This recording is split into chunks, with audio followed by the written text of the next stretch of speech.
All right, what's going on, guys? Welcome back to PokeMMO Yap Sesh, episode 10. This week we have on Cav, C4V, Cav. Have either or. I answer to Yeah, both. yeah. How's it going, man? It's going pretty well. I'm excited to be here. Very frustrated. I was looking at my YouTube recommendations yesterday and saw that you had Petrowski on. That you just dropped that episode. So you're like, what sucker will go on next? And have to follow that up. So here I am. Yeah, Pat was actually supposed to be on like maybe like 3, 4 weeks ago, but just busy with Shiny War and like just getting married. Like, bro was busy as shit and just kind of burnt. So I was like, yeah, we'll wait till after Shiny War. Yeah, that makes sense. Yeah. So, what kind of content do you make for people who don't know? Yeah, so if you don't know me, I never really set out to be like a content creator, but I made a video for the Red refight way back when they released it. There was not like a good strategy out there. I'm pretty sure the only thing that anyone had like put out there was Xanarchy said that he had beat it with like a Volcarona and like a Garchomp and just switched around a bunch. And so I was like, there's got to be a better way than this. So I made a strategy, and it was much easier to explain over a video. So I just put in like the minimal effort to make a decent YouTube video and a script and all that, and dropped that video. I thought it would get like 100 views or so, and it ended up getting a few thousand. So I was like, maybe I could make a couple more videos. So put that out, and then Lunar New Year came around, and I had a lot of free time to grind that event. So I did raid videos, and I think that's what most people know me from. Yeah, Mostly those. that's exactly where I found you from. It was like as soon as like because most of the time I was doing raids with randoms just because I was like getting on too late. Most of my team had already done it, so I was just like hopping Yeah. on and doing it like solo queue with randoms. I'm like, all right, what is the best way to make sure that I don't have to like spend 15 minutes wasting my time and not even getting this done? So Yep. that's exactly how I found you the first time, and then just recently we've just been around. Like both of us has just been in like similar circles. So Yeah, I think that I realize that the community is very, very small at some point, and so you just kind of like end up bumping into a lot of people yeah. in different places. Yeah, I feel like everybody knows each other now. And the amount of times where I'm a extremely small creator, like even in the PokeMMO scene. So like I'll see people randomly like I'll buy leppas from like a leppa seller and they'll be like, "Oh, I've seen your videos on YouTube," and I'm like, "That shit's fucking wild! Like I can't believe that." Yeah, when that finally started happening to me, I was like, "Oh, this is weird. Yeah, I don't even know how to respond to this." yeah. I'm Like, like, thanks for watching, I guess. yeah. Like, that's cool. I'm like, yeah, Glad that I helped you. that's me. Yeah. Yeah, I know. Like it's the community is so like it's big in a sense that like you could go by and like see new people every day, but it's small in the sense that like if you know enough people, you're gonna run into them all the time and just like see each other. Even in like, stream chats, it's the same. Like what, like probably like 2 to 500 people that just like pop into different chats all the time. I mean, in the Yeah, English speaking community, anyway. right, yeah. There's only so many people that are just like us, I guess, like just consuming all possible Pokemon content. So there's only so many streams to go around. Yeah, There's like a good bit where like Pat would stream, and then when Smooge and Spidget were both streaming, and they would like alternate, you could get like an entire day's coverage of like big time creators going and streaming, and that was like the golden age of Pokemon like Twitch stream content. yeah. No, I like I we're. I'm hoping that eventually we just continue to get more creators because it'll be nice just to have one more people getting eyes on the game and Mhm. just more variety of like what you want to watch too. Because right now it's like besides Spidget, I feel like everybody streaming is just streaming shiny hunting for the most Yeah. part. So, It's just dude, a low barrier to entry for content because it's just I'm doing this thing and I have to do it for hours, so I might as well just hit live, you know? exactly. That's exactly why I started. Well, I mean, I've streamed other games before Pokemon Mo, Mhm. but I always liked watching shiny hunting, and I never really started until Sword and Shield was my first game that I shiny hunted in. And Mhm. then eventually my capture card broke and I was like, well fuck, I still want to shiny hunt.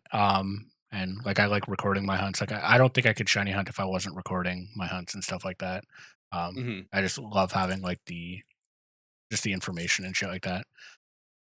Yeah, And I couldn't stats. even shiny hunt even if I like it's just I do it every once in a while. I like combine it with other things, but you guys are just built different for, you're sitting in the what is the Beldum Yeah, the meteor falls. meteor falls, yeah. we What's we there I right forget now. the Prevos of Salamence, what are they called? Bagon and Shogun. Right, yeah, yeah, that spot. Yeah. Yeah, I'll be here. I'm hoping to be out of here by the end of the year, but I don't think I will be. I'm hoping for you. That looks mind-numbing. Yeah, and it's so bad because it's such, like, a small area too. Like, at least if you're hunting in other spots, like, you're not running into the walls, like, every 2 seconds, Right, but yeah. here It's it's a 2 by 5 and it's, like, so fucking brutal. that is, like, claustrophobic if that's even possible for a Yeah, video game, like, it exactly. feels that way, yeah. So are you looking forward to the, like, event season? I guess, like, what do you do outside of event season? Because I know, like, for the most part, like, you PvE pretty hard, like, that's, like, what you do? Um Yeah, I'm just like a serial optimizer. I've played a couple other games like semi-competitively. I wouldn't necessarily say I'm competitive at this game because like how could you really be? Mhm, Other than like PvP obviously, but I'm trash at that. So I like finding cool ways and like optimal ways of doing things, whether that be like beating Ho as quickly as possible or money making methods, and otherwise just collecting information for random shit just for fun, just to see like what's good, what's not. So that's most interesting to me, and then that in turn like lends itself to like some money making. I'm not like a crazy grinder. Like some flippers obviously make a shitload. Some people are just like gym grinders, like Xanarchy, obviously. mhm. He's just grinding like 2 to 3 gym reruns a day or something. He's been mixing up with like Elite Four reruns recently. That's not really me. Every once in a while, I'll get the motivation to do that, but it's a lot of just like I like guide making, helping other people. I do some alt farming as well, so that's one of the things I'm kind of prepping for event season in that way. Grinding alts up, at least like single region alts and a few like alts with all regions done. So that's most of what I do on like a day to day when I am playing the game. But I like go back and forth with this game where it's I'm on it for a month or two at a time, then I get bored, take a break, play something else, that sort of stuff. Okay. So event Yeah. season really is like your bread and butter then. When that shit comes, then it's like there's new things that you could try and optimize and shit like that. So Yeah, yeah. I didn't know if it was gonna be like my things that like the last event season was my first real event season. So okay. I tried to I just life circumstances, I didn't have a lot of time to grind the Halloween event and the hard boss in Halloween absolutely trashed my shit. So I did not make a guide for it. I only beat it like twice out of all the times that I attempted. It was probably like a couple dozen attempts. That was all pre-nerf too. So I just got my shit pushed in. I was like, damn, events suck. I hate this. Didn't have that much time for Christmas, and then Lunar New Year rolled around, and I was like, "Oh, raids! This is so like this is a cool feature." And just put out that first. I think it was like low punny was the first one. Yeah. Put out that video really quick because I thought it was just a clever little strategy, and then I just tried to make it a consistent thing to get a strategy out, and I was able to. Fortunately, like I had enough free time at that point in life to put that stuff out. Yeah, I'm super excited to see what they do with raids. Like I hope it's a little bit more than what we had like just in the beta, which I assume it will be since like they've spent all this time on it. But Yeah. I think like some of the shit that they can do with raids will be so much fun to like try and optimize and like you could be semi competitive with it, right? Like I think me and Ginger Matt were talking about like mythic rating and WoW and like how Hmm. like it comes to like they have like harder difficulties, but you need to clear the easier difficulties to even attempt like the harder difficulties. And I feel like if they did like stuff like that, it would be a lot of fun. And even like Pokemon Go, um, they have their raids. And what they do is like there's like different tiers of difficulty. And it's like, Hmm. for example, me and my girlfriend live in a like fairly rural area. So we don't have a bunch of people that like we can raid with all the time. So like right now, like Hmm. we're just getting up to the point that we could do like 3-star shadow raids between the two of us. And like eventually we'd like to get to be able to do the goal of like being able to do like 5-star raids between the two of us and just seeing if we could do that. So like if Poke MMO could do something like that where yeah, everybody can do like a 1-star raid. Like anybody you can go in there with like barely a team that like you have prepped or anything like that, just like 6 level 100 Pokemon and you'll be fine. It would be interesting to see if they they start with that and then really like I don't want to say gatekeep, but it would be nice to have hard content out there that not everybody could do. Yeah. I like the idea of to riff on the WoW thing, like OG WoW Classic, like attunements for Onyxia and other one of those raids where it's maybe not even like raid specific content. Like I think the obvious thing is to just be like, you need to complete X 3-star raids before you can do the first four, and X 4-star raids. It's almost like an achievement basis. Mhm. But if they're able to make some sort of like lore quest type thing where you have to like do a scavenger hunt to get an item to unlock this raid. I think that would be cool too. Or even if it's like, even if it's another raid gates that, like it still is a little bit more something than just, tick a box, that kind of thing. Yeah, Um, I do think that that would be like pretty interesting too. If like, or even if like hiding it behind like story progression wouldn't be horrible. Like you do have to have like this region beat to do this like this raid boss.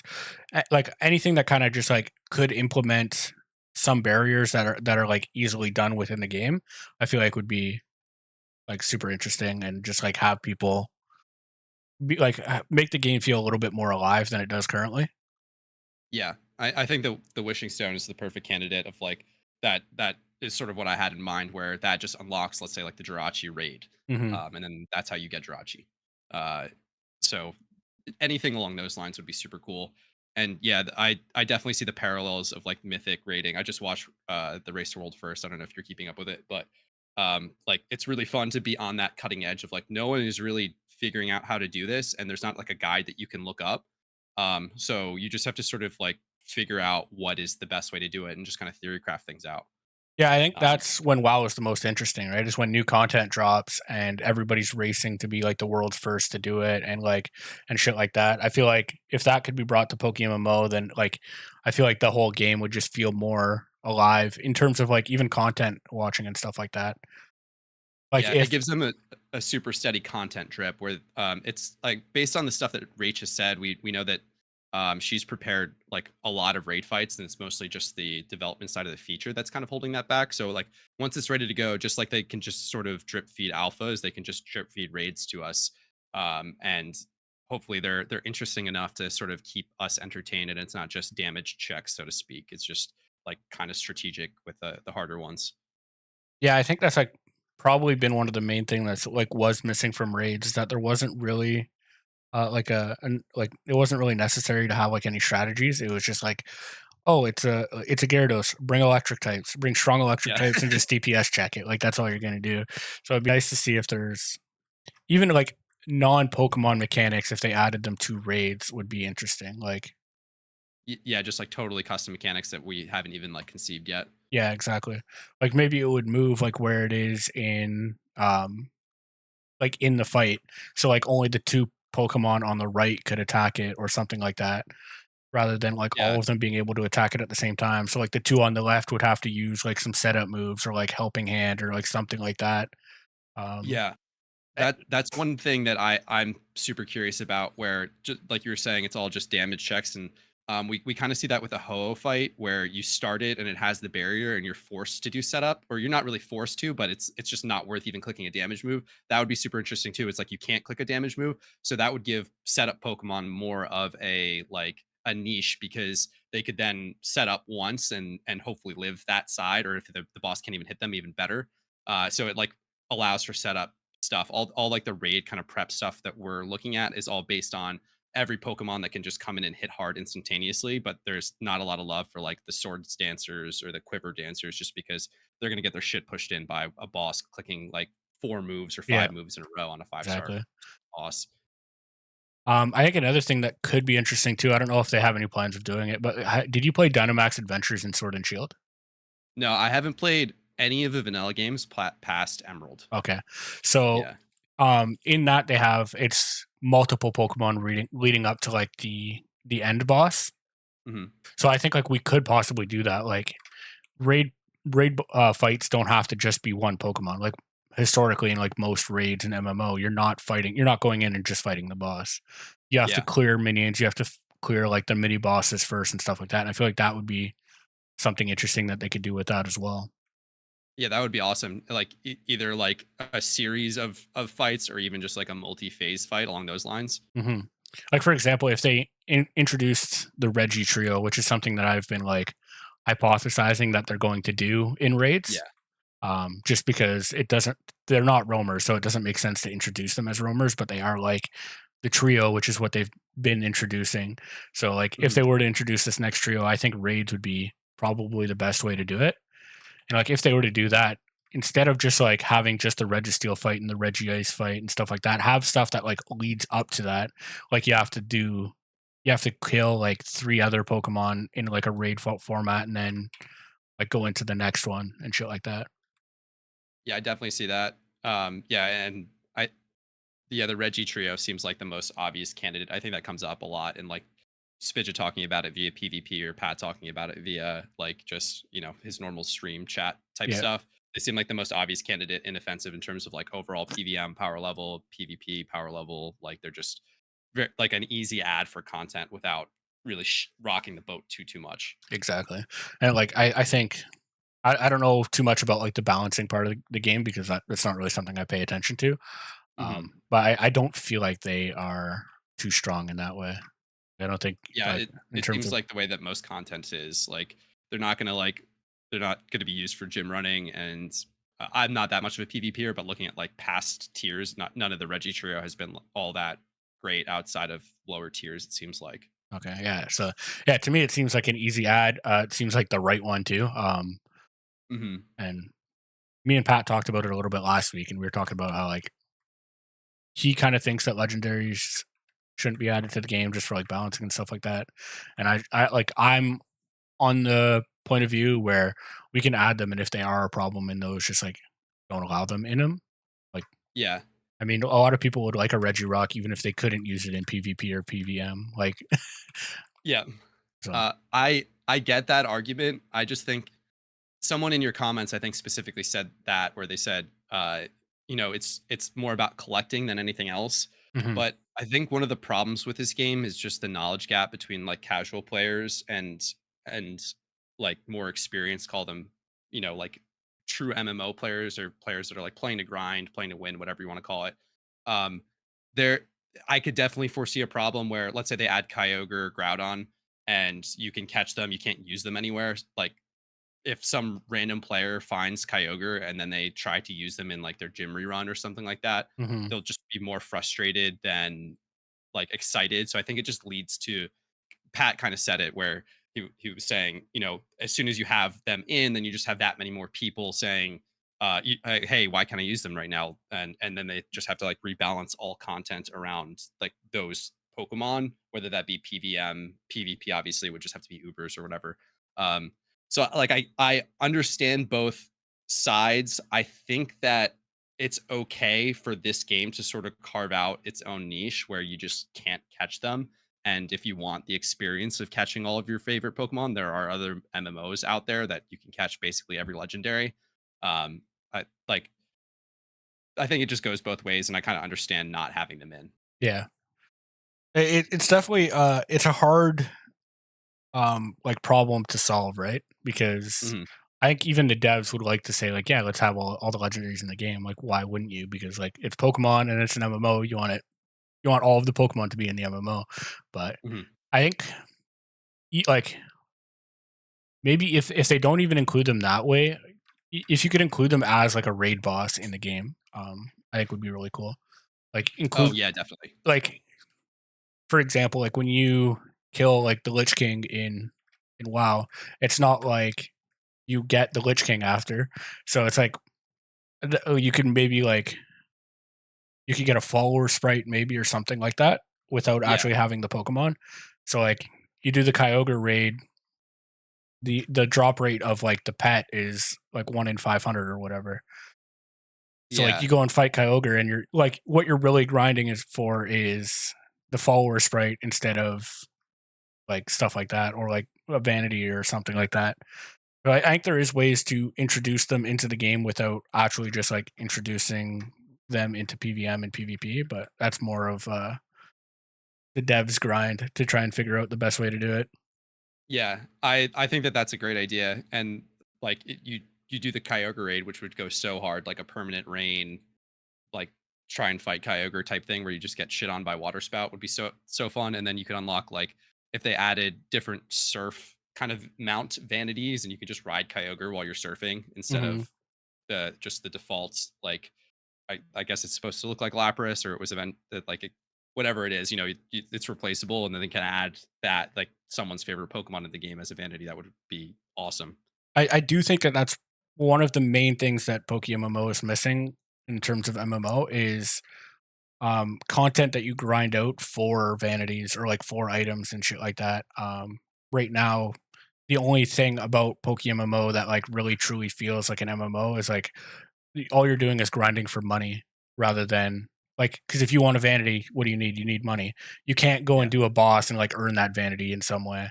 I think like the options of like being able to earn stuff through content rather than like just gym running or like doing the best money makers in a day is like the one thing that's like truly holding this game back.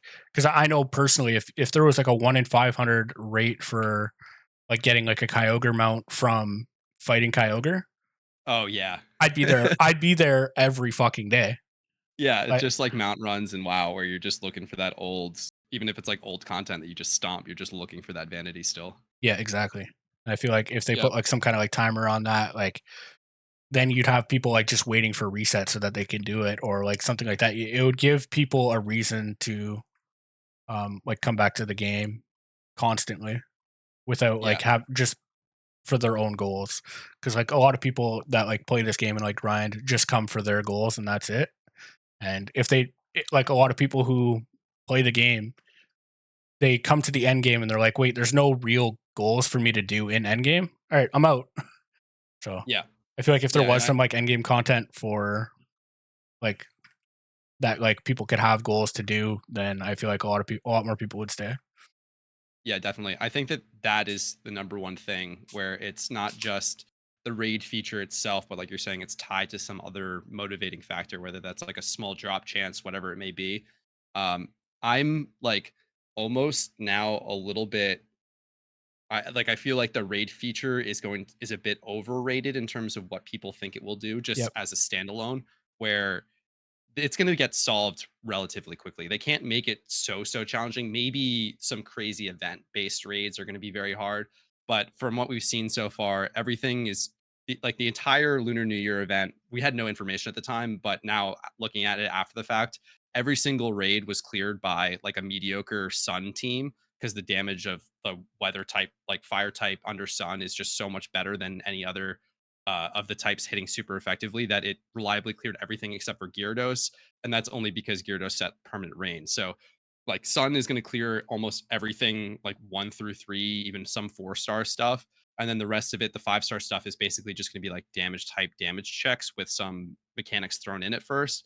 So I'm afraid of what's going to happen is raids are going to drop. Everyone's going to be like, oh, this was super easy. Meanwhile, we've spent like the better part of like a half of a year theory crafting all this stuff out to figure out these strategies. The strategies are going to get dropped. People are gonna be like, oh, it's solved. Like this isn't that fun. It's just another grind. Like again, and they're everyone's just going to be a little bit disappointed. Like that's my biggest fear with the feature as a whole.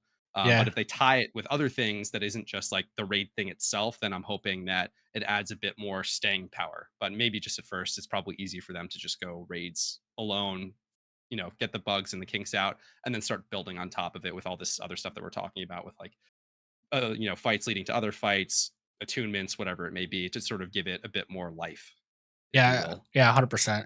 Because like that's one of the main things that I've been worried about too. Like I try not to be too cynical on the game because like I do enjoy the game and everything like that, and like Mhm. it's the game that I spend the most hours on when I'm playing. But I do think that if raids drops with anything even similar to Lunar New Year, I think it'll be dead content fairly quick. Yeah. Um, which is like unfortunate to say because it's like oh like if it does drop and it's dead content right away, how much time was wasted by the devs when they could have been pursuing other things, right? Um, so I hope Y it's not for sure. Like I'm praying that the raid drops are like fun and interesting and stuff like that. But to me, um, the raid fights felt like a 4 player alpha. And it was like we already have alphas. A lot of people legit only like shiny check them and then run away and shit like that. So I hope there's some kind of change from Lunar New Year to now. Yeah, I think that there will be too, just in the sense of like that we had no idea that raids were coming. No one had like PVM Pokemon bred. Like people were just taking their PvP Pokemon. Like the whole Metagross strategy was literally buy a Metagross off the GTL, and its moveset works perfectly to like just bulk up and beat whatever normal type boss that you're stuck on. So I think that they'll there should be an uptick in the difficulty, and I'm hoping that it's not dead content. But even if it is, even if we like as veterans stomp that content quickly, at the very least, it's a whole new aspect of the game for a new player. Like there is a lot that you have to do in terms of like getting to end game and all that stuff. So it's another like big task for a new player to sort of like get their raid roster up to snuff to be able to say like, okay, I can clear the 1 through 3 star raids now. So that's like 6 new level 100 Pokemon compared to what they had to do before, which is basically just call it like an alpha catching team and maybe some gym rerun Pokemon. Yeah. So at least there's like the new players will have that. And even if we're a little bit bored of the feature, like I still think it's a fantastic foundation for them to build on top of. And would totally understand if they didn't want to like, send it so early and like bugs kind of ruin the experience of like their Hmm. first true like this is a super cool raid with all of these like extra features on top of it. Like part of software development is just keep it simple at first and then iterate. So yeah, could see it being a little bit Lunar New Year with a little bit more difficulty to like tuned up a bit, but I'm also not holding my breath for something like super fantastic at the start. Yeah. I totally get I think like even an exclusive particle via raids would it. make Yeah. the Pokemon so much more interesting and have like even veteran players like grind to try and get an OT of like all of the raids because they have like there's something that shows that they're raid Pokemon, not just like a regular alpha. So like even if they just had like a particle or something like that, I could see people particle grinding and shit like that.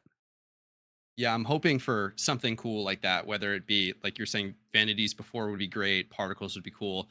It would just feel very lackluster if it's just It's just an here's the alpha. raid Pokemon and candies. Yeah. Yeah. Yeah, we definitely need um, something, even if it's not like monetary value. Like to me, honestly, if raids were like the best way to make money in the game, like that wouldn't even make it interesting to me.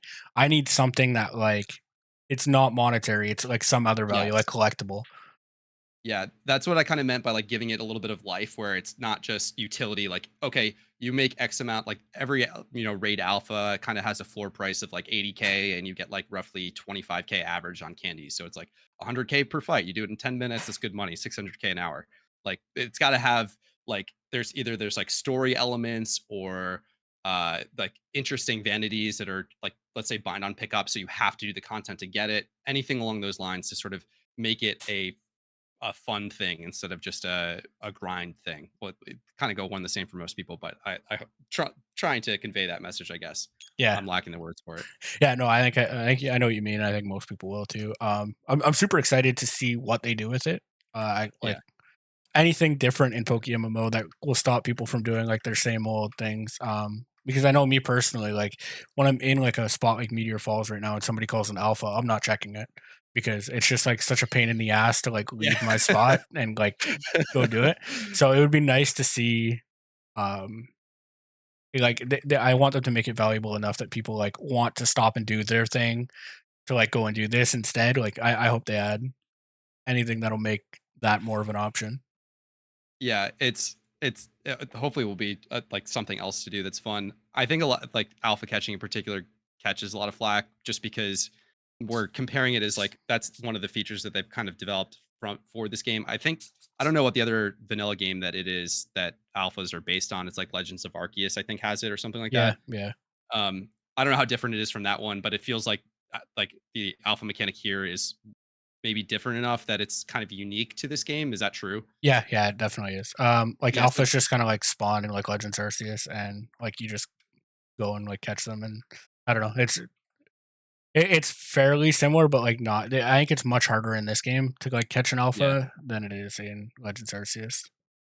Yeah, basically saying like it's the first feature that feels unique to this game and their first foray, like kind of doing something different than any of the vanilla games, other than like events, obviously, where it's like this always on feature that is different from the vanilla games, kind of really what the future of the game will be is now that they have like gens 1 through 5 in is kind of that unique extra stuff that is their game design and not just building on top of old game design even if Yeah, it's riffing on old stuff. So I think alpha catching kind of catches a bad rap because it was like their first test of that where it's like has economic impact, has like gameplay impact, all this stuff. And I think it went very well and it's still like it for most players it's probably boring to go catch their like 43rd like whatever it may be, alpha Garchomp today, let's say. Mhm. But it's still, despite how cheap alphas are, good money making, and like overall good for new players to do as well. So I think veterans are a little bit jaded with the alpha mechanic. I'm still like, if you were to just chain catch on alts, it's still insane money to be made. That's some other stuff that I'm looking at and some content that I might put out in the future. Just talking to a bunch of veteran players with alts that chain catch alphas, or even just punch them for candy, because that's very good money if it's a spot that's like close to a PC. So Yeah. I'm pretty bullish on alpha catching while everyone's kind of bearish. That's I never even really thought of it that way. But yeah, like I think I was speaking to when I had Park on, I was talking to him about it. Like I don't know exactly how much they can do to this game that won't get them in like copyright trouble. Yeah, Um, that's another. I don't spend any time thinking about that, but I'm sure that's like probably at the very forefront of their mind with every decision they make. Yeah, like most of like why this game is okay is like I assume it's because it's just based off of the ROMs, which they're not providing. The players are Mhm. providing themselves. So like I don't know how much they can change from the ROMs and like still have it be okay copyright wise. Um, Yeah, I that's I have no idea. That's way above my pay grade to even like think yeah, about. same Really, here. like The it's next just insane. podcast, guys, get a lawyer on here and just Yeah, talk that out. I've been hoping one day. I doubt I ever will, but getting a dev on would be like amazing just to like pick their brain. Yeah, Even if I asked a question and they're like, I can't answer that. I'm like, yeah, that's fine. But let's try and get as much information as I can from you.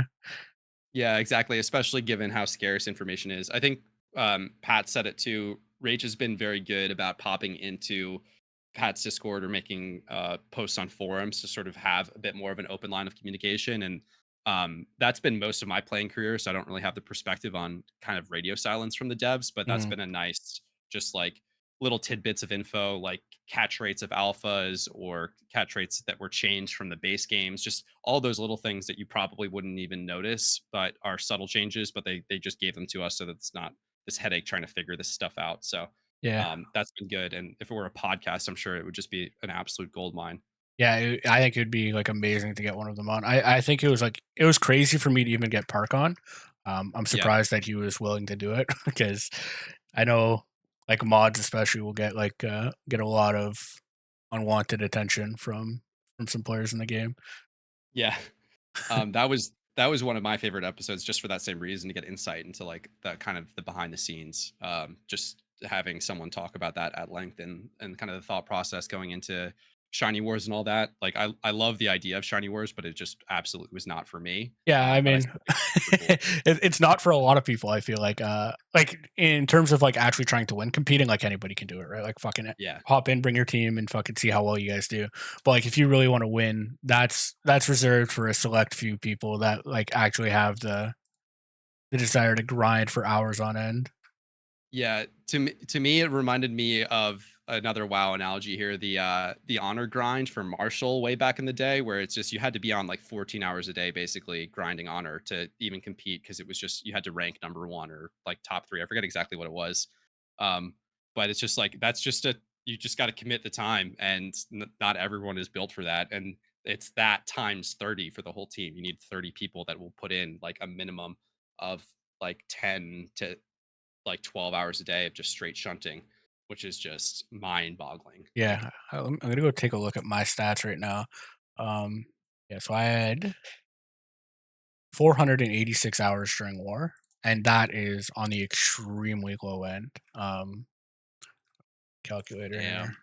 damn. 486 divided by 62. Yeah, so I was grinding on average 7.8 hours a day, and I know that that was on the low end for people. Wow. I Yeah. asked for my team to when they came in, I asked for them to grind 5 hours a day. I said like I'm only asking people that want to compete in this. If 5 hours a day is too much for you, like that's fine. We have like our own in-team Shiny Wars that we're doing at the same time. Compete in that. But if you really want to try and grind for like to win, I was like, we need bare minimum 5 hours a day, and I know that that was a lot to ask for a lot of people too. Like if you think about it, like most people work an 8 hour. Um, like 8 hour shift at work, and then to ask Yeah. you to come home and do another 5 hours on top of that is it's a little bit much. Yeah, I think the only plausible way is to just be totally unemployed or having a job that affords you the opportunity to just at least hoard on the side. Like I think Ginger Matt is pretty famous for doing that because he just stacks hoard shinies from being able to like shunt like even pre-wars. I knew of him in particular just because he was just constantly dropping horde shinies in like the Petrowski Discord like shiny hunting chat. I Hmm. was like, damn, this guy is absolutely cracked. And it just turned out that he was putting in the time because he had that time available to him. So it's just like one of these two ways is pretty much you got to assemble 30 people that are able to do that for the next one to win Yeah, at a minimum.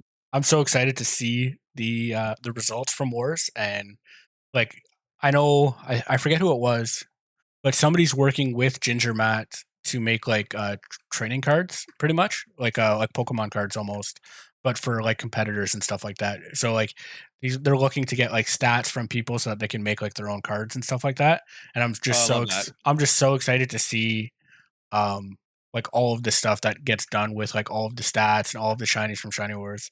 Um and like yeah, it's just super cool to think of.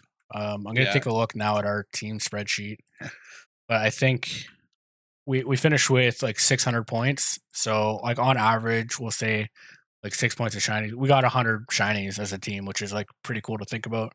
That's 100 Mhm. shinies just from one team added to the game, Yeah. and The not even numbers a just get top team. insane. Yeah. Yep. So like I'm so excited just to see the stats and everything like that, and just like do a deep dive on the spreadsheet if I can like get access to it. I think would be just Mhm. so insane and so fun to look at, especially since I'm like a big numbers guy. Yeah. Like one of my favorite things to do. So Yeah. I can't wait. I'm hoping to now that it's over, like like hit up teams for their kind of theorizing, like okay, what are the points per hour and like all of the stuff that the numbers that they've mapped out to sort of how do they gauge what spot was good? Did they, what detail did they take to track, encounters per hour? Are they like worried about the PC trip time? All that stuff to sort of gauge what spots to pick to do what. Yeah, And I then could tell you most of them. yeah. Definitely the cryogonal spot. Like everybody knows about that. Right. But before that, at in the morning, or morning and day, the scraggy throw and sock spot was the best points per hour, Mhm. and then at night, the cacnea and trapinch spot was the best points per hour, and That then yeah, I think I remember hearing those, yeah. yeah, and that was like the thing right there, and then I know people instead of the scraggy throw and sock spot, they liked using the Marowak spot because it was Mhm. closer to a PC and you could egg tick manipulate. So like Yeah, instead of the scraggy being 3 points, the Marowak was 2 points, but it was worth it with the amount of like the fact that you could like egg tick manipulate at the Marowak spot. I know like people got super fucking sweaty with like their spots where they were hunting and stuff like that. yeah, If I that's what I wanted to, like, eventually gauge. I did it with one spot. I was watching, Danny with 6 Wives, was doing, like, a 24-hour stream to end the wars. He was egg ticking all alphas for the final 24 hours. He's on SEAL Team 6, if anyone yeah. wasn't aware, one of the favorite teams to win. So he was giving me some like points data a little bit, and I was trying to figure out the delta of someone who was just only doing hordes and someone who is egg ticking. So like you have the lost encounters from like the hordes that you lose because Mhm. you're losing some time to switch out eggs and all that stuff, waiting for that to happen, versus the amount of points gained by potentially seeing a rare. So that was like a fun little like math project, spreadsheet project for me to sort of figure out how much better is it actually based on the cost, and like could you feasibly get enough broke but like insanely grinding, like just absolute grinders to try to win, even if you can't afford to egg the entire 60 days. Hopefully not that long for the next one, but um, I think you could have. yeah, that's what it seems like. I think it ended up being like only 25% better was my conclusion, which is better, but like relative to the cost is not that much better than what I thought it would be, given, it's like millions and millions of Pokeyen to buy that many Dittos and have those breeders ready to go.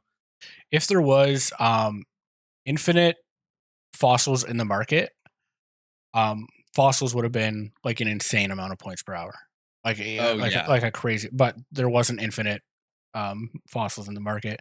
But yeah, that would have been by far the best way to do it. Yeah, and did you catch wind of their fossil strategy towards the end of the war with runners or having Yeah, vaults? yeah, Yeah. they're just giving away like a bunch of fossil Yeah. Pokemon just to try So and save some time.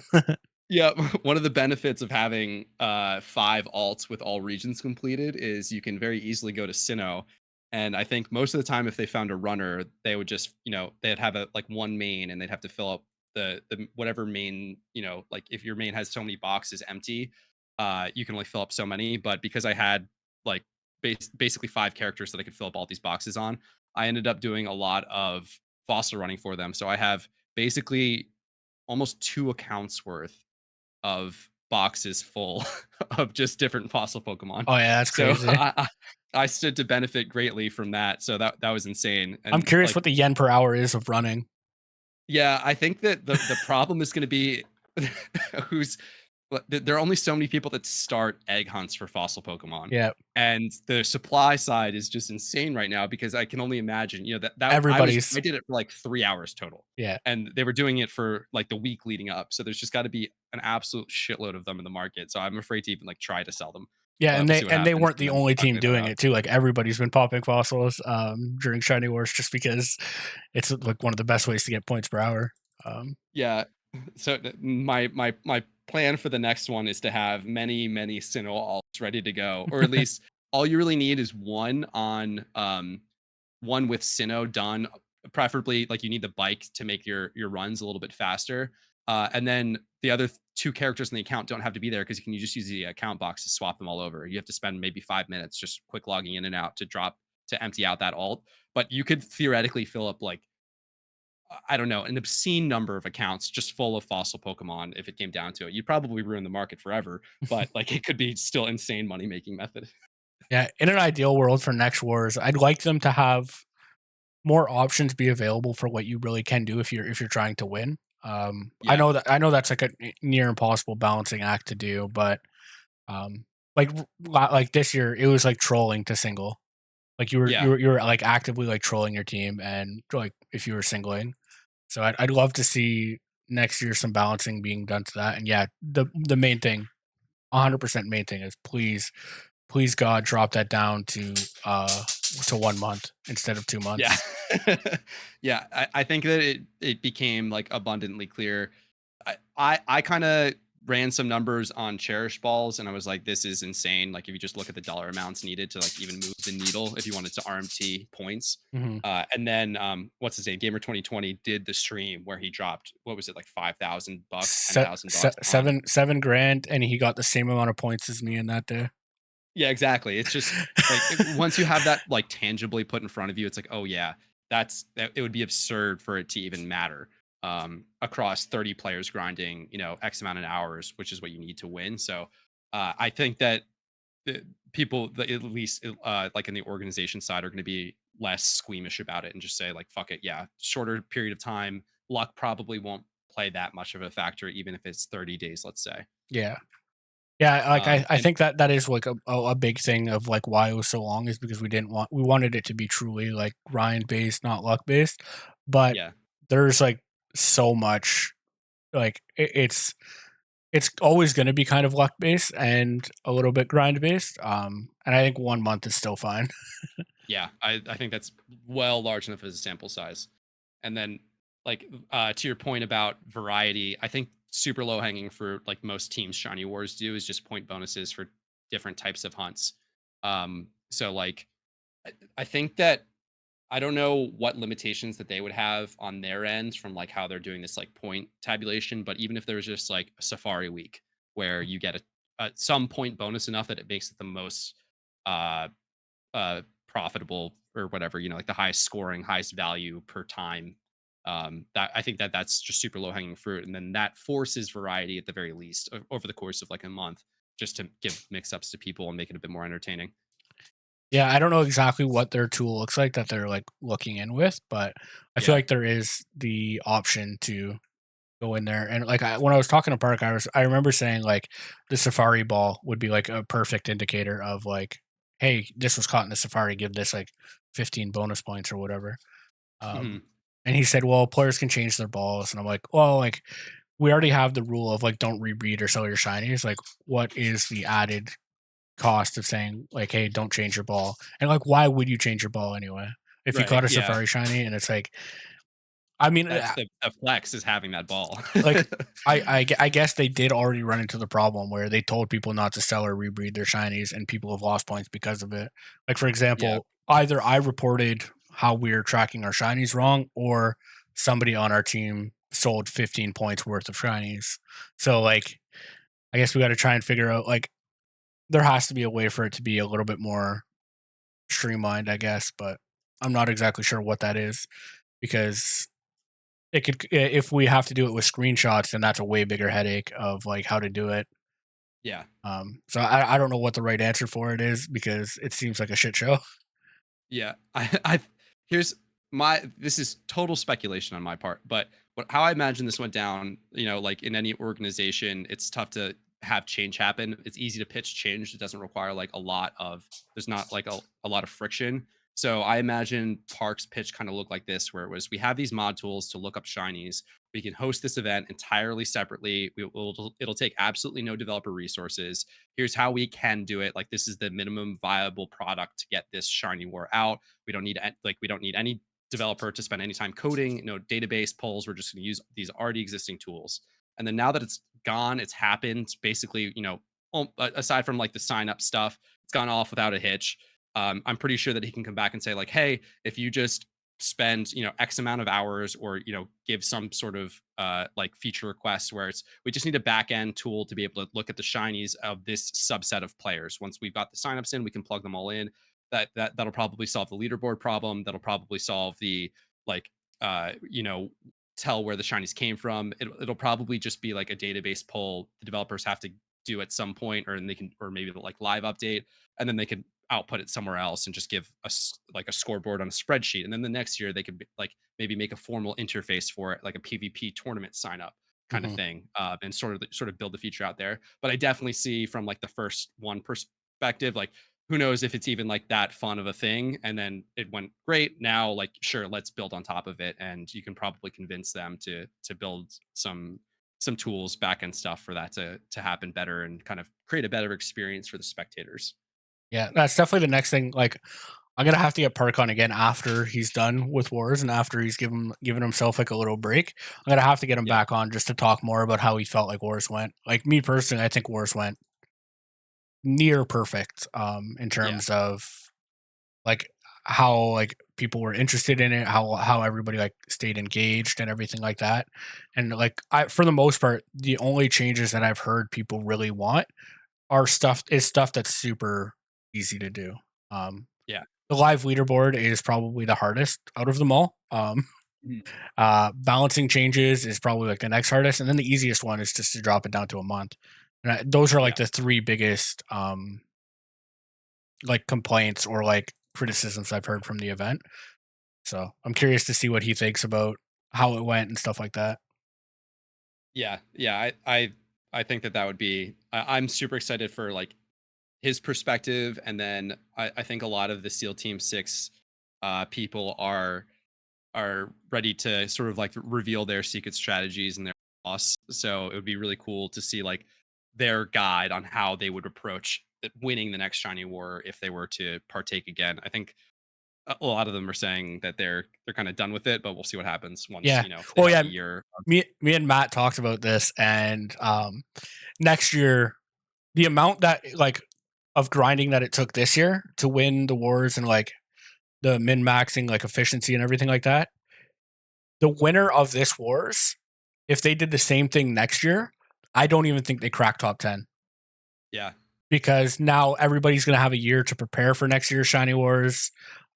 Find like a team, like for example, like it was hard enough to find a team of 30 people within like a week so that like we were able to sign up on time. Um, Mhm. but now people are going to be able to like already start like recruiting and like setting up their team for next year. Um, so I think like just amount of preparation that's going to go into it this year compared or next year compared to this year, I think teams are going Mhm. to be able to just like crank out way more points. People are, I know people are going to take time off of work to do it. Yeah. Like you know, people do it. Like when a new WoW expansion drops, people take a week off to play that new expansion and shit like that. Oh, yeah. So it's not really Y any different. You know, people are gonna like save their time off for Shiny Wars next year, which is like insane to think about. But the grinders yeah. grind, man.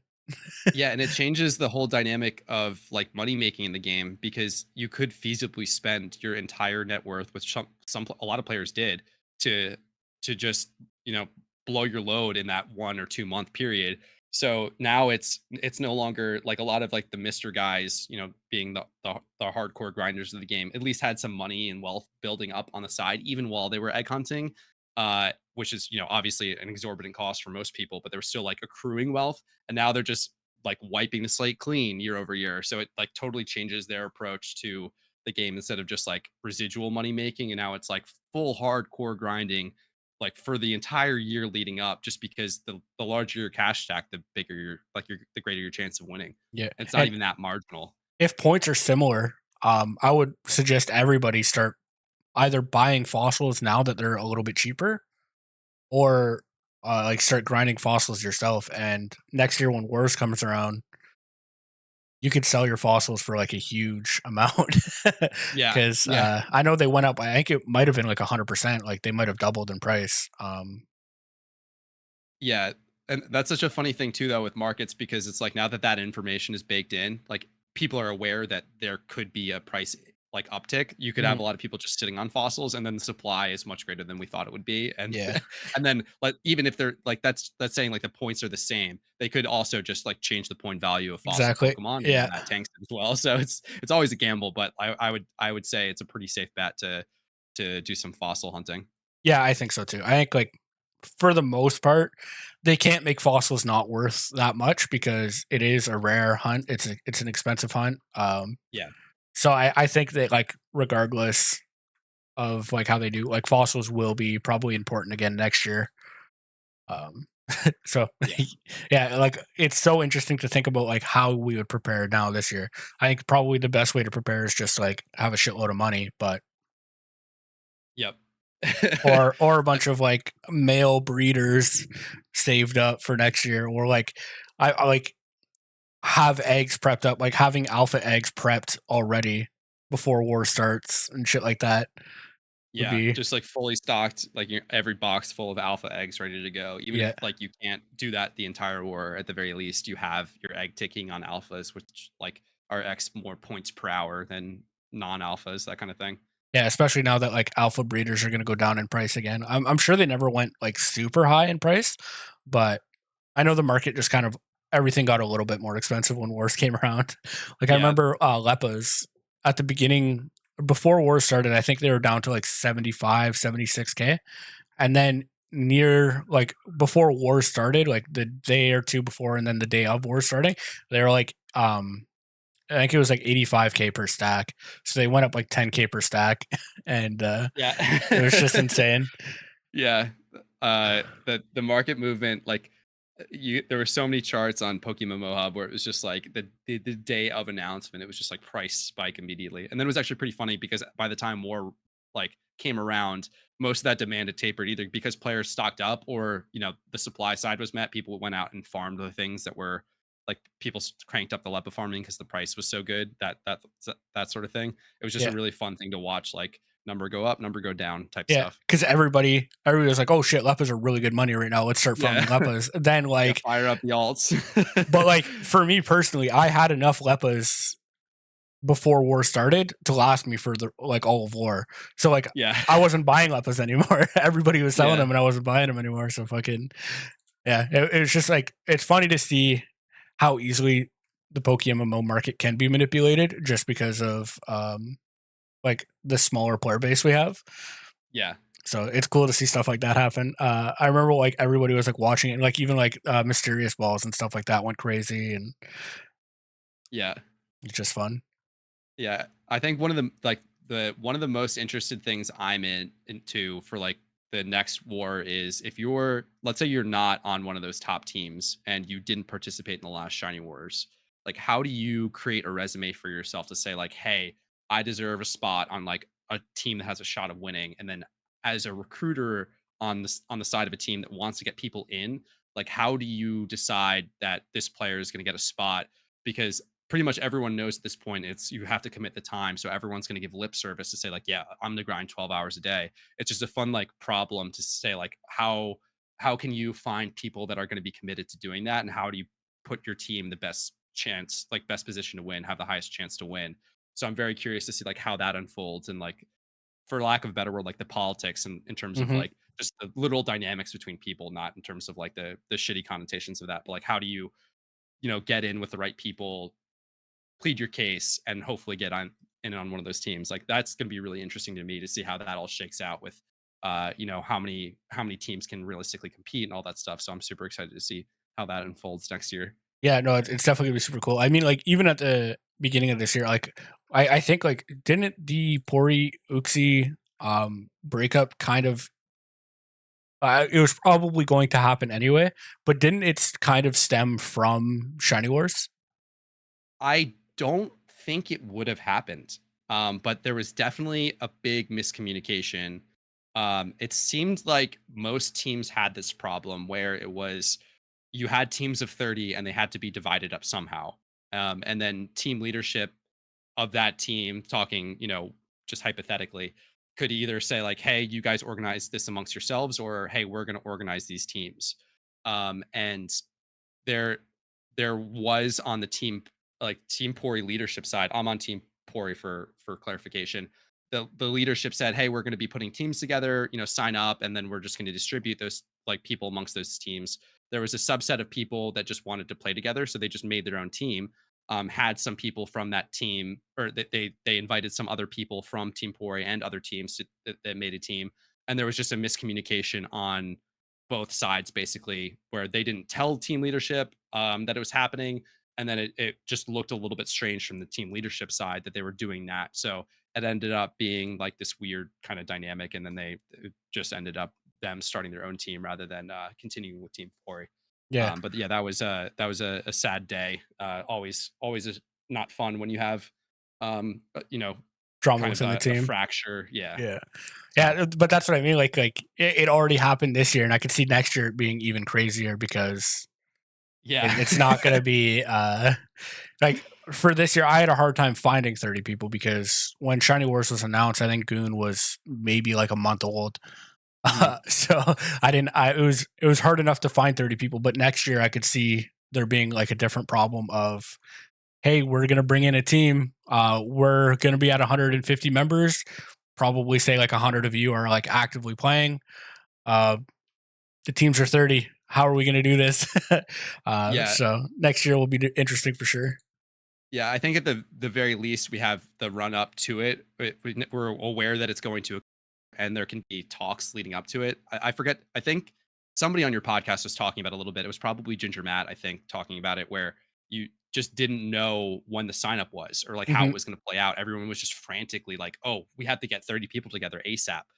Where it was just a sort of like this bomb got dropped on the entire player base, but it was just an oh shit scramble. So hopefully, with the lead up time, people can sort of talk out what their desired philosophy is, approach. You could maybe separate out like if you want a chance to win and you get like quote unquote placed by your team onto a team that like has people on it that aren't trying to win, it's just gonna be like a frustrating thing. So I think people will be able to sort of like convey their goals for the event, and then hopefully assemble that a bit better instead of just kind of like just the oh shit scramble, like get Yeah. people together and maybe Um, their goals aren't necessarily aligned. have you watched The Office by chance?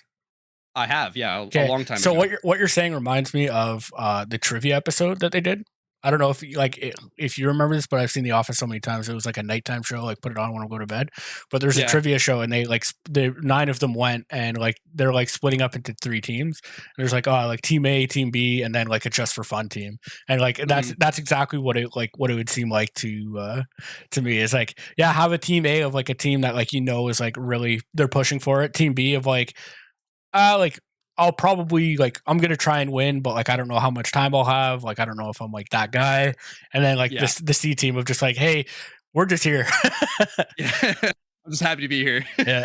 So yeah, that Yeah. definitely The the it's the super fun just to see what's gonna happen next year. What's already happened this year. Like Shiny Wars was a great event.